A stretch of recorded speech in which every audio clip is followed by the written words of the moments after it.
하나님의 말씀 보시겠습니다. 오늘 우리에게 주신 하나님의 말씀은 누가복음 2장 14절의 말씀입니다. 누가복음 2장 14절의 말씀, 우리 다 같이 한 목소리로 합독하겠습니다. 시작. 지극히 높은 곳에서는 하나님께 영광이요 땅에서는 하나님이 기뻐하신 사람들 중에 평화로다 하니라. 아멘.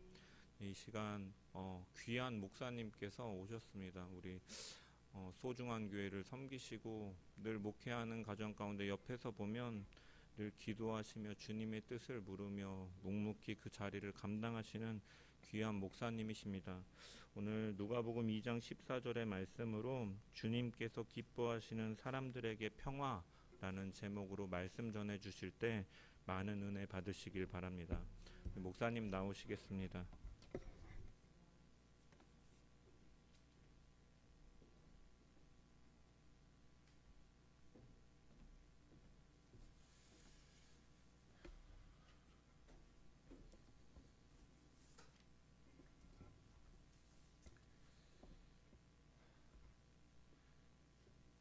감사하고 반갑습니다.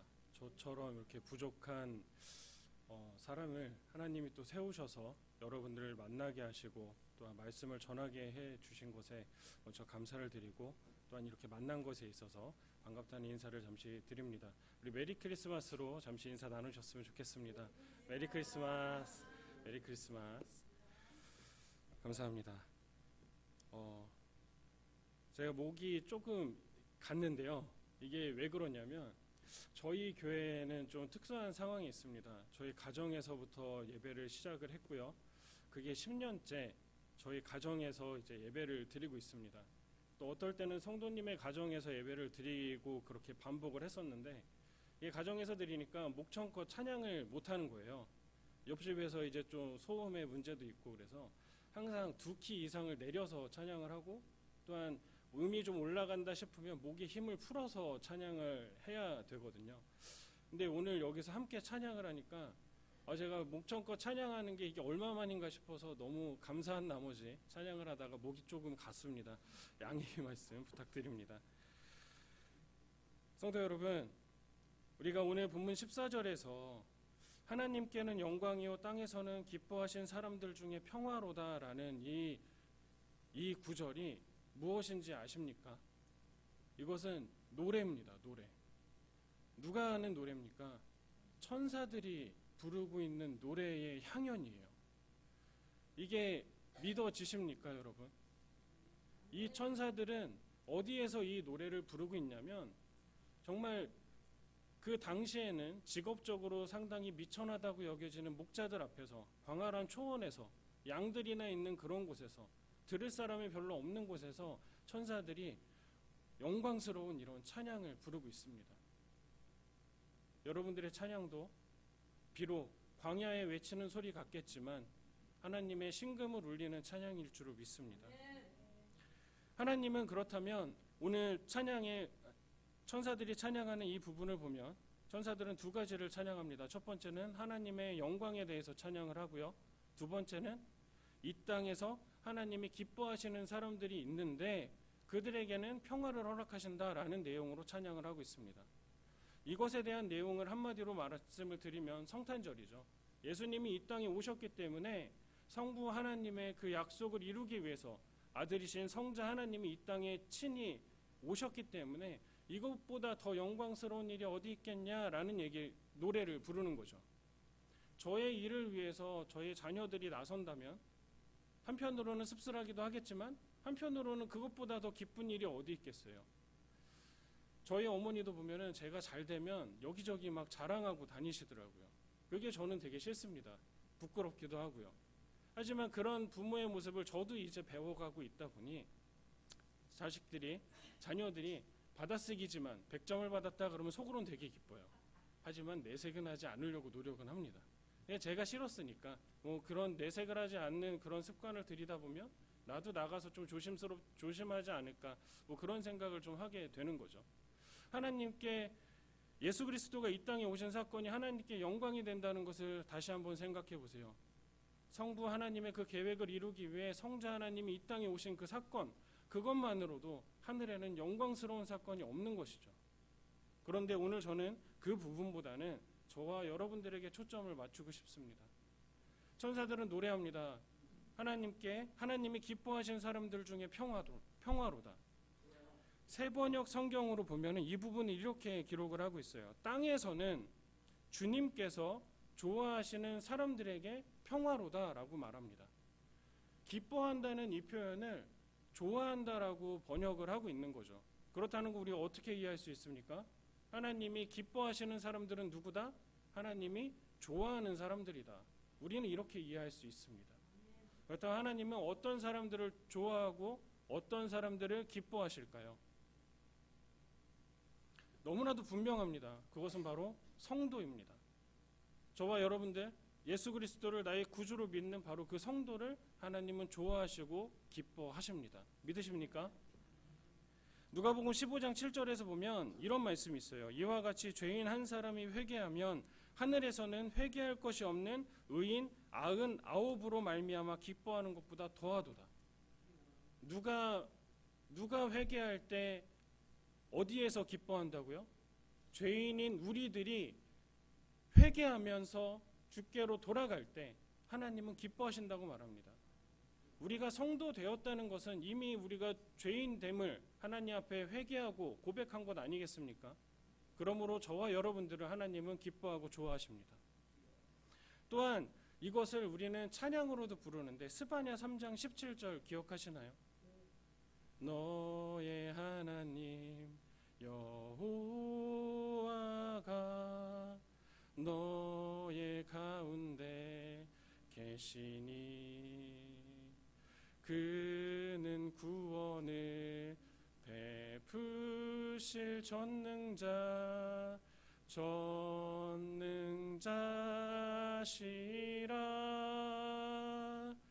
그가 너로 인하여 기쁨을 이기지 못하시며 너를 잠잠히 사랑하시며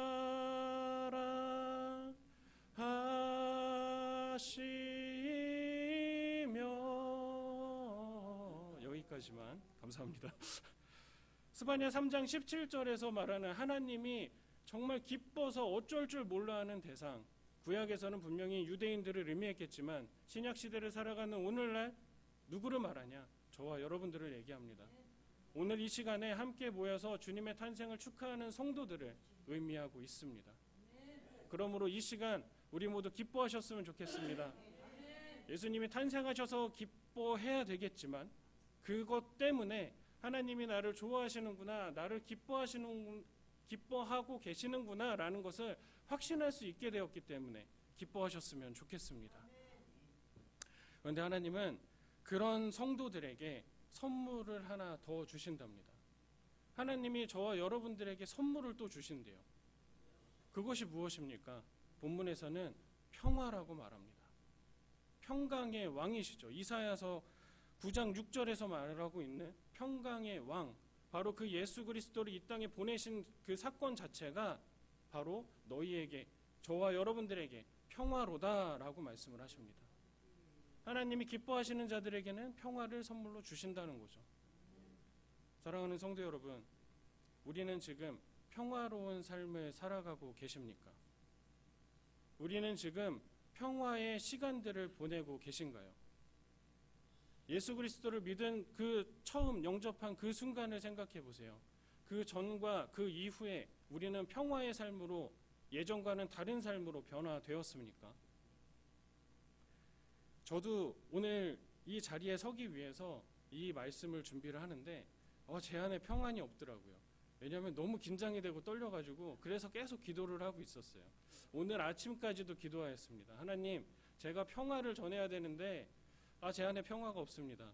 그런데 그러고 보니 오늘 주님께서 탄생하신 날을 축하하기 위한 날인데 저는 이날마저도 주님께 뭔가를 부탁하고 있네요 라는 기도를 하게 되더라고요. 우린 정말 미천한 존재들이죠. 그런 저와 여러분들에게 하나님은 평화를 주시고 그 평화를 선물로 주시고 내가 너를 좋아한다, 내가 너를 사랑한다라고 말씀하시니 이보다 더 기쁜 일이 어디 있겠습니까? 그런데 우리는 이 기쁜 순간을 얼마나 누리고 있는지를 다시 한번 돌아보셨으면 좋겠습니다.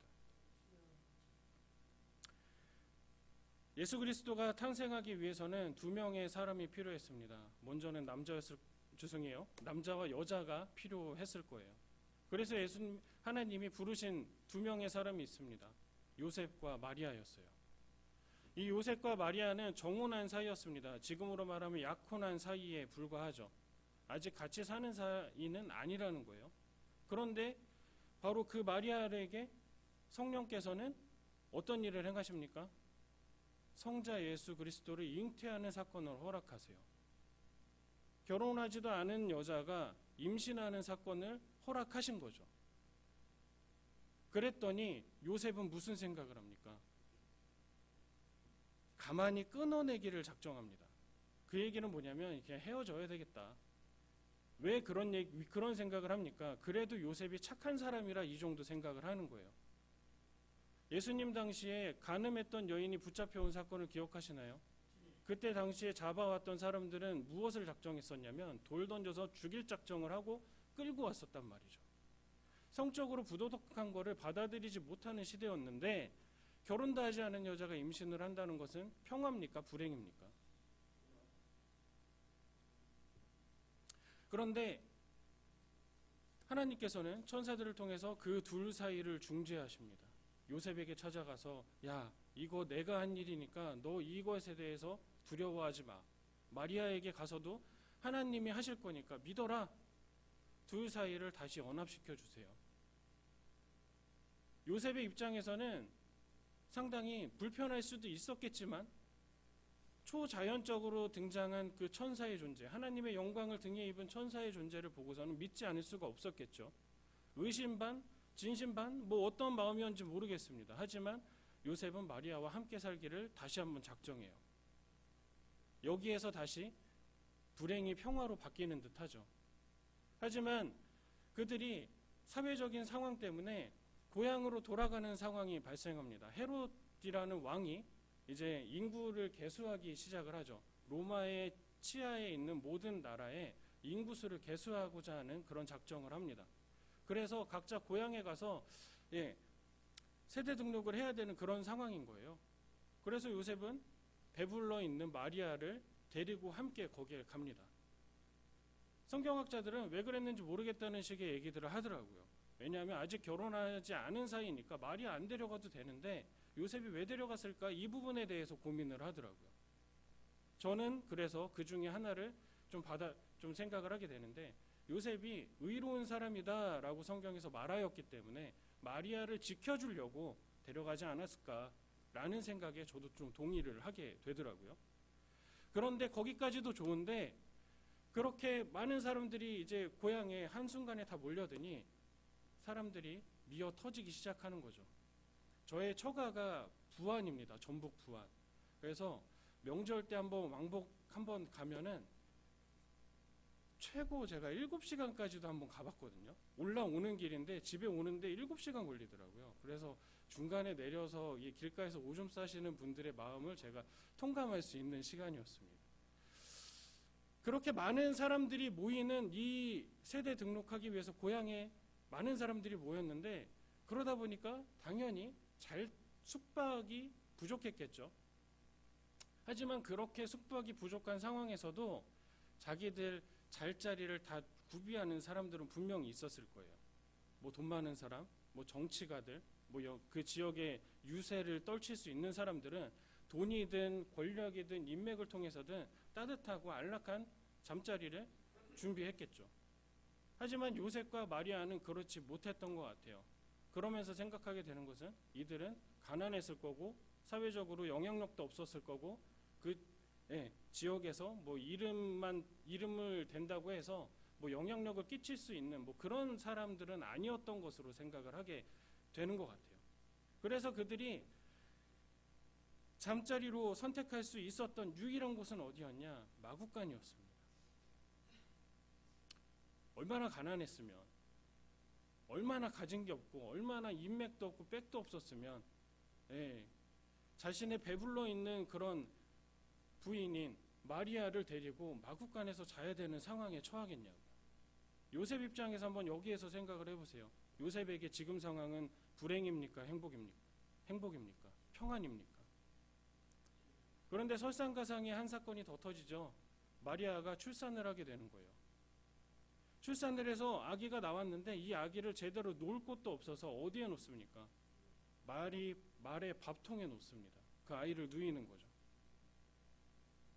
마리아의 입장에서, 요셉의 입장에서, 그리고 우리가 바라보는 시각에서 요셉과 마리아 그리고 예수 그리스도의 탄생은 과연 평화의 상징입니까? 불행의 상징입니까?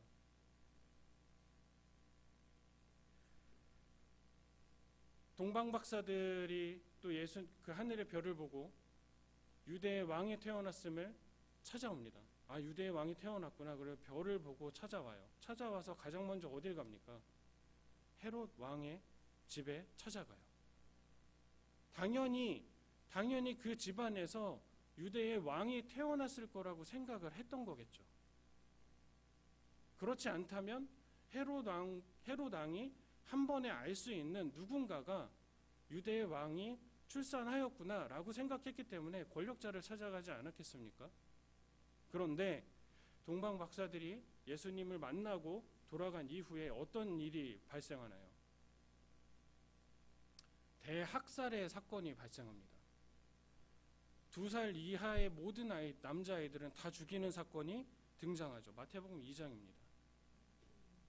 이게 과연 예수 그리스도가 이 땅에 오신 사건이 불행의 사건입니까? 평화의 사건입니까? 사랑하는 성도 여러분, 저는 지금 예수 그리스도의 탄생을 비하하고자 하는 것은 아닙니다. 우리가 예수 그리스도의 탄생을 기뻐하고 그 안에서 평화를 얻기 위해서 우리가 분명히 가져야 될 시각이 있다는 것을 말씀을 드리고 싶은 거예요.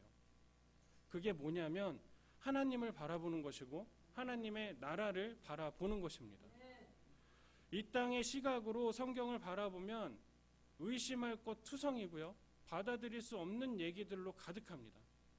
하지만 성령께서 우리 안에 믿음을 허락하시고 말씀을 조명하시는 그런 시각으로 하나님을 바라보고 하나님의 나라를 바라보며 주의 말씀을 바라본다면 이 안에는 믿지 못할 것이 전혀 없음을 우리는 고백할 수 있습니다. 우리가 분명히 기억하셨으면 좋겠어요. 마태복음 10장 34절입니다. 예수님은 말씀하시죠. 나는 이 땅에 화평을 주러 온 게 아니야. 검을 주러 왔어. 그래서 그 이후에 무슨 말씀을 하십니까? 나 때문에 가족에서도 싸우고 사회도 싸우게 될 거고 막 그런 얘기들을 하세요. 그 얘기를 하시는 이유가 뭐겠습니까? 세상적인 시각으로 나를 바라보지 말고 나를 온전히 바라볼 수 있어야 된다라는 그런 의미로 받아들일 수도 있지 않을까요? 세상 사람들이 나를 보면서 무슨 말을 할지 모르겠지만 나를 향한 그 믿음이 흔들려서는 아니 된다라는 말씀을 하시는 것 아니겠냐고.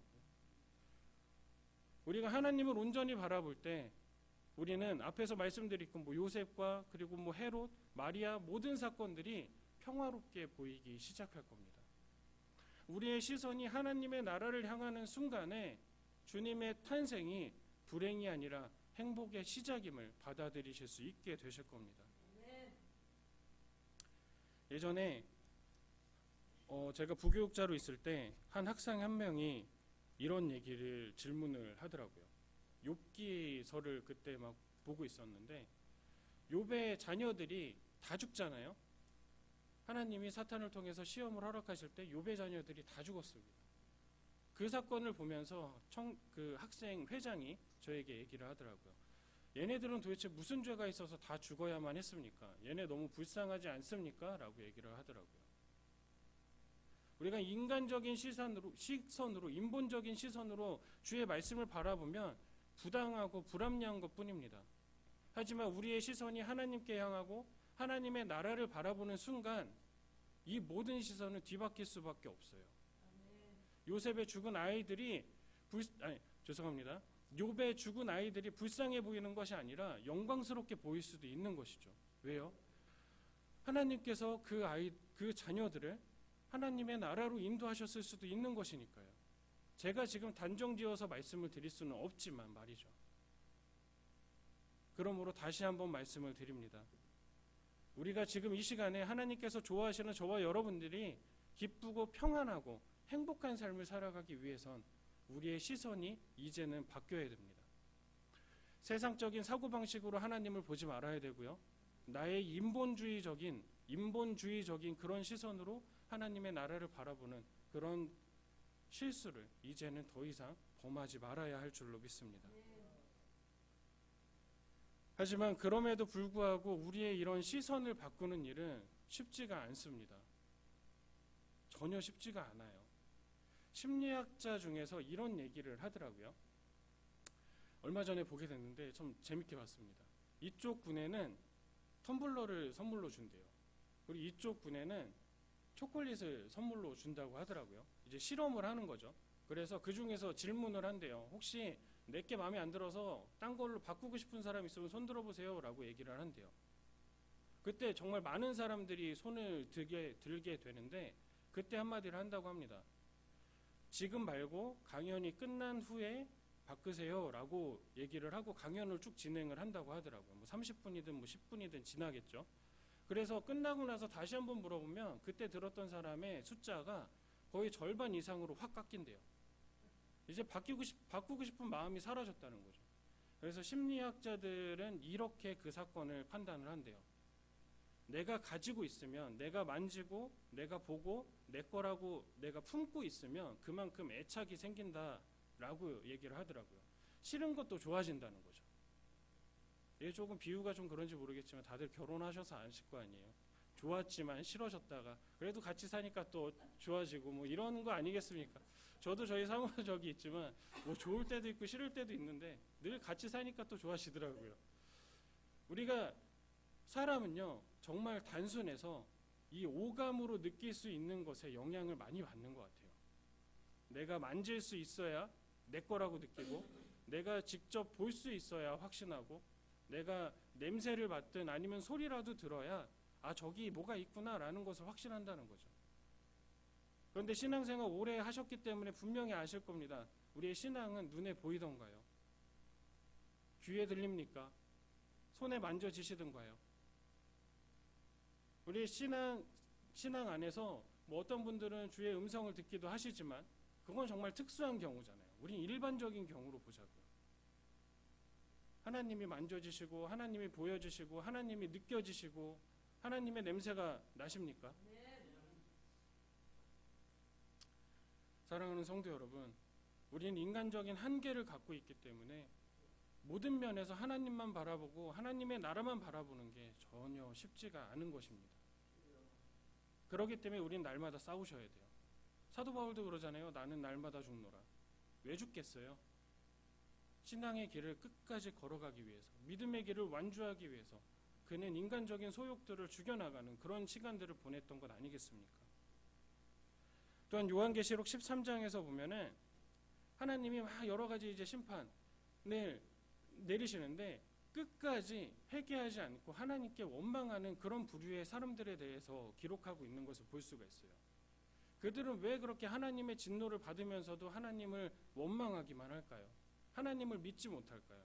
저는 이런 생각을 해봤습니다. 그 앞에 보면은 사단이 이제 바다에서 올라오는 그런 짐승과 땅에서 올라오는 짐승으로 이렇게 묘사되는 것을 볼 수 있는데 그 중에서 하나가 거의 죽다가 살아나는 사건이 등장하고요. 그리고 많은 사람들이 그제서야 우상을 섬기는 것으로 이제 모습을 그렇게 표현을 하고 있어요. 사단이 엄청난 우리가 인간들이 느낄 수 있는 경험할 수 있는 기적적인 사건을 보여주니 이 사람들이 사단을 섬긴다는 것이죠. 그랬더니 하나님이 어떠한 징벌을 하시고 어떠한 말씀으로 돌아오라라고 하셔도 이들은 돌아갈 수가 없는 것 아니었을까라는 생각을 합니다. 왜요? 인간은 오감에 취약한 존재들이니까. 내가 직접 보고 만져야 믿을 수 있는 존재들이니까. 자기가 직접 봤던 사단을 더 추종하게 되는 건 아닐까라는 생각을 하게 되더라고요. 또한 예수님은 부자가 구원받는 것이 낙타가 바늘귀에 들어가는 것보다 어렵다라고 말씀을 하시잖아요. 왜 그렇겠어요? 부자는 돈 맛을 봤기 때문 아니겠습니까? 돈으로 세상의 모든 걸 할 수 있는데 내가 굳이 이 돈 다 포기하면서 내가 누군가를 섬기고 누군가에게 베풀어야 되고 하나님을 내가 굳이 그렇게 힘들게 왜 해야 되지? 돈 있으면 다 되는데, 이런 생각을 하게 되기 때문이지 않을까. 여러분들도 동의하실 수 있을 거라고 생각을 합니다. 눈에 보이지 않고 만질 수 없고 또한 들을 수도 없고 느낄 수도 없는 우리의 신앙이라는 것은, 그래서 하나님께 확신한다는 것은, 하나님의 나라만 바라본다는 것은 절대 쉬운 일이 아닙니다. 그래서 예수님도 의심하고 있는 도마에게 이렇게 말씀하셨던 것 아닌가 싶어요. 너는 나를 본고로 믿느냐? 보지 않고 믿는 믿음이 크도다. 복되도다. 우리의 인간적인 한계를 초월해서 이 인간적인 육체적인 싸움을 싸우며 하나님께 나아가야 됨을 예수님은 이렇게 비유적으로 말씀하셨던 것은 아닌가. 오늘 본문을 준비하면서 그런 묵상을 잠시 해보았습니다. 성도 여러분, 성도는 하나님과 그의 나라를 온전히 바라보는 삶을 끊임없이 도전하고 늘 도전해야 되는 존재임을 잊지 않으셨으면 좋겠습니다. 그리고 저는 이 도전하는 삶을 성화라고 말씀을 드리고 싶어요. 늘 우리가 변화되어 가는 그런 모습을 성화라고 말하잖아요. 우리가 하나님만 바라보고 하나님의 나라만 바라보고자 늘 도전하는 삶을, 저는 그것이야말로 성화의 삶이 아니겠는가 싶습니다. 하나님이 만져지지 않고 보여지지 않아서 우리의 믿음이 흔들리고, 또 하나님의 나라가 진짜 있는가 제대로 두 눈으로 볼 수 없어서 우리 안에 평안이 사라지고 계시진 않습니까? 우리의 인간적인 육체적인 모습과 싸워 나아가시며 하나님을 더욱 바라보고자 노력하시고 하나님의 나라만 바라보시기를 도전하셨으면 좋겠습니다. 그래서인지 모르겠지만 부활하셨던 예수님은 제자들을 만나러 다니시죠. 그때마다 가장 먼저 건넸던 인사가 있습니다. 무엇인지 아십니까? 평강이 있을지어다. 부활하신 예수님은 자신이 죽었다고만 생각을 하고 유대인들로부터, 동족들로부터 핍박을 받을 것을 두려워 떨고 있는 제자들을 찾아가서 가장 먼저 평강이 있을지어다. 평화로워야 돼. 왜 평안하지 못하니? 평화로워야 돼. 이런 인사를 가장 먼저 보내셨어요. 예수님이 지금 이 땅에 다시 오신다면 저와 여러분들에게 무슨 인사를 가장 먼저 하실까요? 아무래도 평강 있을지어다 라고 인사하지 않으시겠습니까? 왜요? 그동안 고생했으니까. 성도의 삶을 어렵게 살아온 걸 나는 너희를 보고 인정한다. 그런 의미로 평안할지어다. 이제 모든 게 다 끝났으니 하나님의 나라에서 함께 영원히 행복하게 살아가자. 평안이 있을지어다. 이렇게 인사하지 않으실까 싶습니다. 존경하는 성도 여러분, 부족한 입술로 잠시 말씀을 전했지만 이제는 말씀을 정리하고자 합니다. 부디 하나님만 바라보기를 도전하셨으면 좋겠습니다.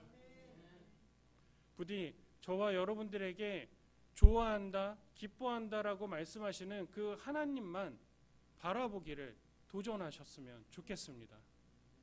또한 그 하나님은 우리의 평안을 완전하게 어디에서 이루시냐? 하나님의 나라에서 이루시겠죠. 그 하나님의 나라를 바라보십시오. 이 땅의 나라는 우리가 이미 경험하고 있다시피 불안하기도 하고요, 불안정하기도 하고 슬픔이 가득한 곳 아니겠습니까?